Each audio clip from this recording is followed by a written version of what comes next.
El despertar de un viajante. En todos sus viajes, no podía eludir la botella ni a sí mismo, logró por fin emerger de una vida amarga y desolada y llegó a ser uno de los primeros mensajeros de AA en Puerto Rico. Comencé a beber a la edad de 16 años, en la ciudad de Nueva York. Años más tarde, mientras trabajaba como viajante por toda la América del Sur y las Antillas, de bebedor social me convertí en bebedor fuerte. Al llegar a la edad de 43 años, me di perfecta cuenta de que tenía un problema con el alcohol, pues lo que hasta entonces había considerado como un hábito, se había trocado en una obsesión de tal índole que no podía pasármela sin el trago. Preocupado por ese problema, acudí donde dos psiquiatras, uno del Presbyterian Medical Center y el otro, el Dr. X, asociado de uno de los más connotados psiquiatras de Estados Unidos. El primero que fui a ver en el centro médico presbiteriano, supo desentrañar lo que me ocurría porque hasta me habló de Alcohólicos Anónimos, cuyo movimiento estaba para entonces en los comienzos. Eso sucedió allá por el año 1939. Recuerdo que aquel médico me dijo que había oído hablar de un grupo de hombres y mujeres que estaban haciendo algo eficaz para resolver su problema alcohólico y que si era de mi agrado conocer a esa gente podía ponerme en contacto con ellos. Pero no me interesó en esa época y así se lo hice saber. De mi experiencia con el otro psiquiatra haré mención más adelante. Comprendiendo que el problema de la bebida seguía complicándoseme, decidí ir a Hot Spring, Arkansas, a tomar los baños, pensando que me harían bien, y efectivamente, físicamente fue así porque estaba padeciendo de artritis alcohólica y tuve gran alivio por cerca de un año. Entonces comencé de nuevo a sentirme mal y fui a ver al Dr. X, ha sido cliente de mi restaurant bar. Me dijo que no me ocurría nada, que no tenía por qué preocuparme ya que él creía que yo no tenía ningún problema con el alcohol. Y me dijo que pronto pasaría por mi establecimiento para que nos tomáramos algunos tragos de Duvená. En efecto, el domingo siguiente el Dr. X me dispensó una visita, obsequiándome con un par de Duvenás que gustosamente reciproqué con varios Old Fashions. A esos tragos siguieron otros, después de los cuales el mozo del restaurante y yo tuvimos que llevar al doctor a su casa porque estaba tambaleándose. Al ver que los médicos no podían ayudarme a controlar la bebida, pensé que tal vez un cambio de ambiente podría librarme de esa tenaz obsesión alcohólica. Sabía que estaba bebiendo exageradamente y no sabía a qué atribuirlo, si echarle la culpa a mi mujer por su carácter dominante, a mi socio, o a lo que fuera. La verdad es que no tenía la respuesta del por qué estaba haciendo las cosas que venía haciendo en mi negocio y en mi vida personal casi sin objetivos. De manera que puse manos a la obra, vendí mi participación en el negocio, di la mitad de lo que obtuve en metálico a mi señora y después de conseguir algunas agencias de casas americanas, me vine para Puerto Rico en 1941. Después de mi llegada a la isla, me hospedé en el Hotel Palace, y a pesar de que traía varias botellas que los amigos me habían dado al despedirme en Nueva York para que trajera conmigo en el viaje y las cuales no había usado, y a pesar de tener también conmigo un par de cajas de vino, San Benito, marca que representaba en Puerto Rico, por una semana me mantuve abstemio en tierra puertorriqueña. Entonces repentinamente comencé a beber de nuevo, con tal ímpetu que a los 3 meses de continuas borracheras fui a parar al hospital presbiteriano. Allí estuve bajo tratamiento de un simpático doctor que me recetó muchas vitaminas para fortalecerme. Aquel médico bonachón, después que me repuse con el tratamiento vitamínico, me aconsejó que no bebiese licores fuertes, que cuando sintiera ganas de beber me tomara una botella de cerveza y todo marcharía bien. Claro está, el que le hable a un borracho de una botella de cerveza, lo pone a pensar enseguida en una de esas botellonas grandes de cerveza de 5 galones. De más está decir que el experimento de la cerveza no dio resultado. Poco después de salir del hospital presbiteriano estalló la Segunda Guerra Mundial, paralizándose mi negocio debido al gran descenso en las importaciones. A pesar de ese revés, decidí quedarme aquí. Un buen amigo me ofreció un empleo, que acepté, en el gobierno federal, como capataz. Me aseguró que de ahí subiría pronto a otro puesto mejor. Así ocurrió. Trabajé en ese puesto por 1 o 2 meses cuando cierto día vino a hablar conmigo un oficial del ejército que se estaba haciendo cargo de la transportación general por mar y tierra del equipo pesado del ejército. Le caí bien porque notó que hablaba bastante el castellano y se enteró de que yo había vivido aquí por algunos años. Me propuso que trabajase al lado de él cumplimentando sus instrucciones.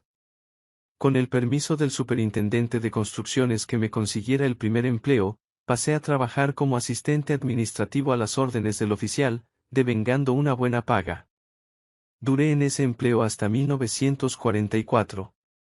Durante ese periodo no bebí tanto como antes debido a la disciplina a que estaba sujeto, estando bajo órdenes de oficiales. También parece que el oficial conocía al dedillo mi debilidad porque cuando se imaginaba que estaba llegando algún periodo peligroso para mí, me mandaba tranquilamente a Cuba, a Antigua o a cualquier punto cercano. En esas ocasiones yo lo contemplaba de hito en hito diciéndome, este tipo me conoce mejor que yo mismo. Si acaso inquiría para qué me mandaba a ese sitio, él replicaba, prepare su equipaje y adelante. Allá es donde lo necesitamos ahora. La verdad es que yo no tenía nada que hacer en ninguno de esos lugares y era de suponer que quería darme una semana o dos para que me desquitara de mi sed, bebiendo todo lo que yo quisiera. Pero sucedía todo lo contrario. En aquellos sitios no bebía tanto como hubiera bebido en Puerto Rico, pues estaba entre coroneles y otros superiores que allí frecuentaban. Cuando la guerra estaba para cesar y todos se percataban de eso al ver que disminuía el trabajo en las oficinas, apenas si había transportación y los negocios iban estancándose, cogí una borrachera colosal. Me quedé en la casa y como borracho al fin, me dispuse a celebrar sin pérdida de tiempo el acontecimiento del cese de hostilidades que aún no había tenido lugar, bebiéndome no sé cuántas cajas de whisky escocés, después remaché con ron y antes de que me echaran presenté la renuncia porque sabía que si no lo hacía me iban a poner a gol, ausente sin licencia. Así fue que aceptaron mi renuncia, pudiendo dar gracias a Dios de que mi récord en el gobierno federal sea bueno. Tuve la suerte de que los barcos comenzaron a moverse de nuevo, trayendo carga a la isla con regularidad, precisamente cuando conseguía una magnífica representación con la que devengué mucho dinero. En vez del borrachón diario me volví entonces un borrachón periódico. Cuando recibía el cheque de la casa a fines de mes entraba enseguida en una borrachera de varios días y al regresar a la oficina recuerdo que siempre mi secretario salía para coger la suya y permanecía fuera como una semana. Tal parecía que nos turnáramos en el trabajo y la bebida de común acuerdo. El pobre vendedor era quien se volvía loco entre dos locos, pues era él un muchacho que no tenía ningún problema con la botella. Eso prosiguió así hasta el año 1945, cuando por cierto motivo que no viene al caso, renuncié a la representación que tenía para hacerme cargo de otra.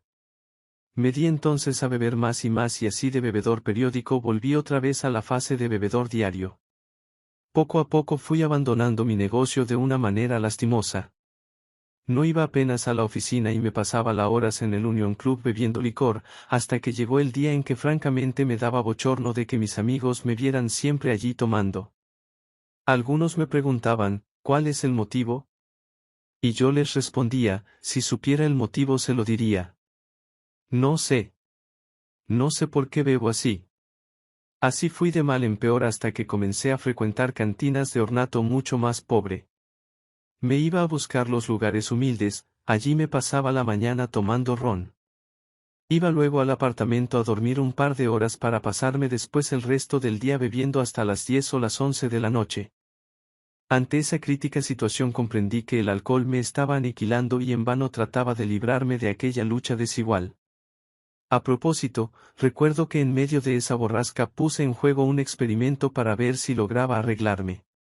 Una mañana, mientras esperaba que abrieran una cantina, me encontré con un raro sujeto continental, vistiendo pantalones usísimos que una vez fueron blancos y zapatos de esos que usan los trabajadores del fango. El individuo se me acercó diciendo, «Buenos días. ¿Tiene un cigarrillo?» Le di el cigarrillo. «¿Tiene usted un fósforo?» Le di el fósforo.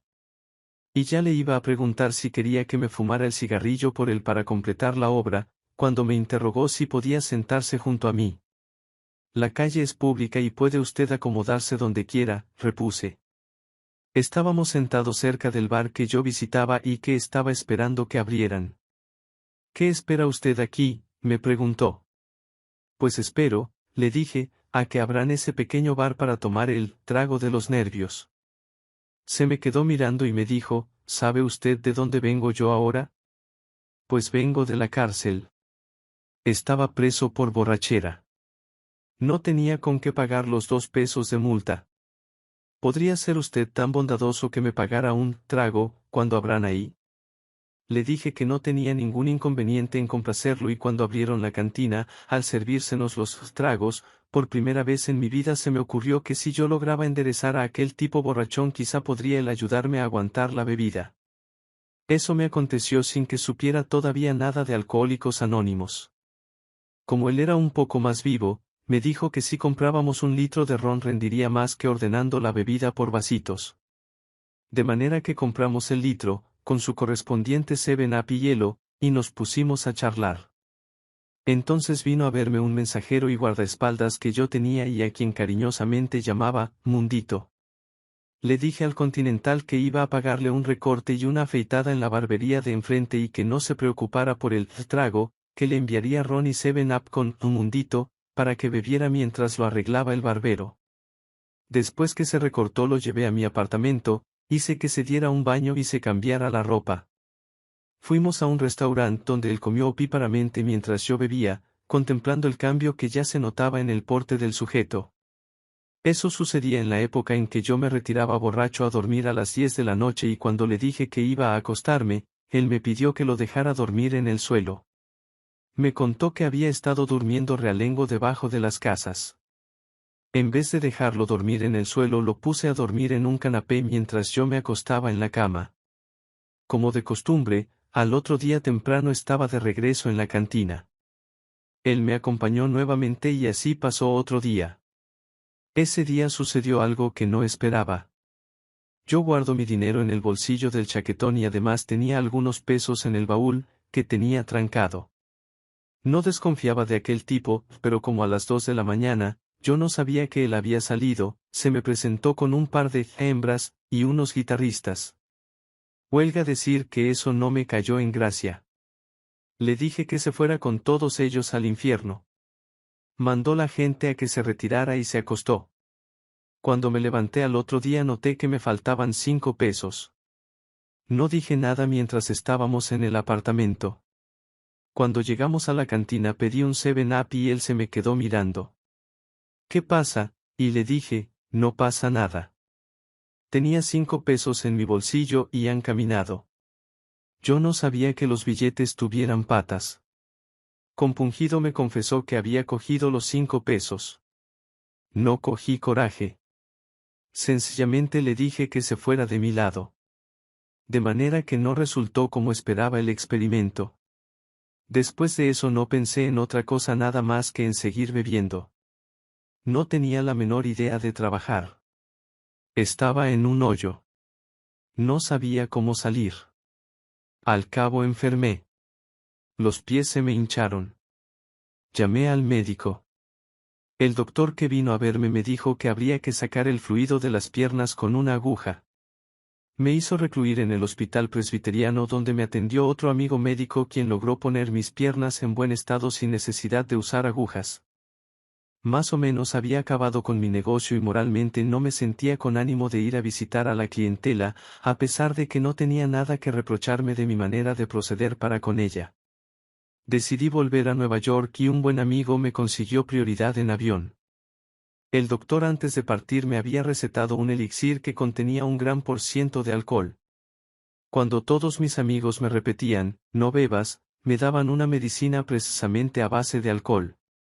Al llegar a Nueva York tuve que averiguar ciertas cosas sobre el estatus doméstico mío.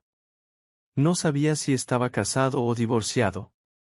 Después que me puse al tanto de esas cuestiones y en vista de mi serio problema con la bebida, mis familiares me llevaron a una reunión de Alcohólicos Anónimos. Estaba bajo la influencia del alcohol. Tratábase del Grupo Manhattan, que celebra reuniones en la calle 41 y Octava Avenida. Hice muchas preguntas. Quería saber qué clase de negocio promovían y les pedí me dijeran dónde estaban los borrachos porque allí no veía ninguno. Me dieron algunos folletos y me dijeron que las puertas de A estaban abiertas y que cualquier día que cambiara de idea, fuera a visitarles. Les di las gracias y les supliqué que perdonaran la molestia que les había dado con mis comentarios. Ya estaba para salir cuando me tropecé con Herman, sobrio pero con el baile de San Vito, y le dije, ¿tú cómo te mantienes sobrio? A lo que respondió sereno y sentencioso, pues mirando a borrachos como tú. Ese sí fue un gran disparo certero. No pude menos que reconocer que allí había algo. La familia quería que pasara la noche en el apartamento de mi esposa, a lo que yo me negué por motivos que ellos desconocían. Fui al hotel y noté que mi caja de whisky había desaparecido. Busqué la cartera y vi que también me habían quitado la plata, que no era mucha. Entonces llamé a mi ex socio y le pedí prestado 50 pesos que me entregó personalmente. Aquella noche yo iba a decidir mi problema en una cantina. Esa era mi idea, pero no sé por qué cambié de pensamiento y me dije: voy a comer algo, jamón y huevos, y café. No había comido ese día. Después de comer cogí un taxi que me llevó al hotel y antes de llegar paré el taxi para entrar a la cantina donde pedí una cerveza en recipiente pues no se podía expender licores después de las 11. Me dio el recipiente y me llevé al hotel la cerveza que coloqué en la parte de afuera de la ventana para que no se calentase, mientras me quitaba el abrigo, arreglé la lámpara y comencé a leer los folletos de Alcohólicos Anónimos. A medida que leía las historias me decía, ese mismo soy yo. Ese soy yo. No bebí aquella cerveza. Esa fue la primera noche en mucho tiempo que dormí sin alcohol y sin temores. Al otro día me levanté. No me sentía muy bien, naturalmente, y pedí mantecado con soda una y otra vez hasta el punto que el mozo llegó a preguntar, ¿mantecado y soda, y no quiere jamón y huevos? Y volví a pedirle mantecado y soda. Esa misma noche fui a una reunión de AA. Al entrar me dijeron los muchachos, caramba, no le esperábamos tan pronto de vuelta. Pues aquí me tienen, respondí, he leído esos folletos y ahora sé que aquí hay algo importante para mí. Quiero saber cómo puedo conseguir eso que ya tienen ustedes. A eso vengo, a buscarlo. Desde esa noche memorable estoy en Alcohólicos Anónimos, sin haber tenido dificultades con el alcohol en todos esos años, excepto al comienzo cuando tuve una pequeña recaída de 10 días. Han sido años verdaderamente gratos de sobriedad los que he disfrutado y sigo disfrutando en Alcohólicos Anónimos, a base del plan de 24 horas.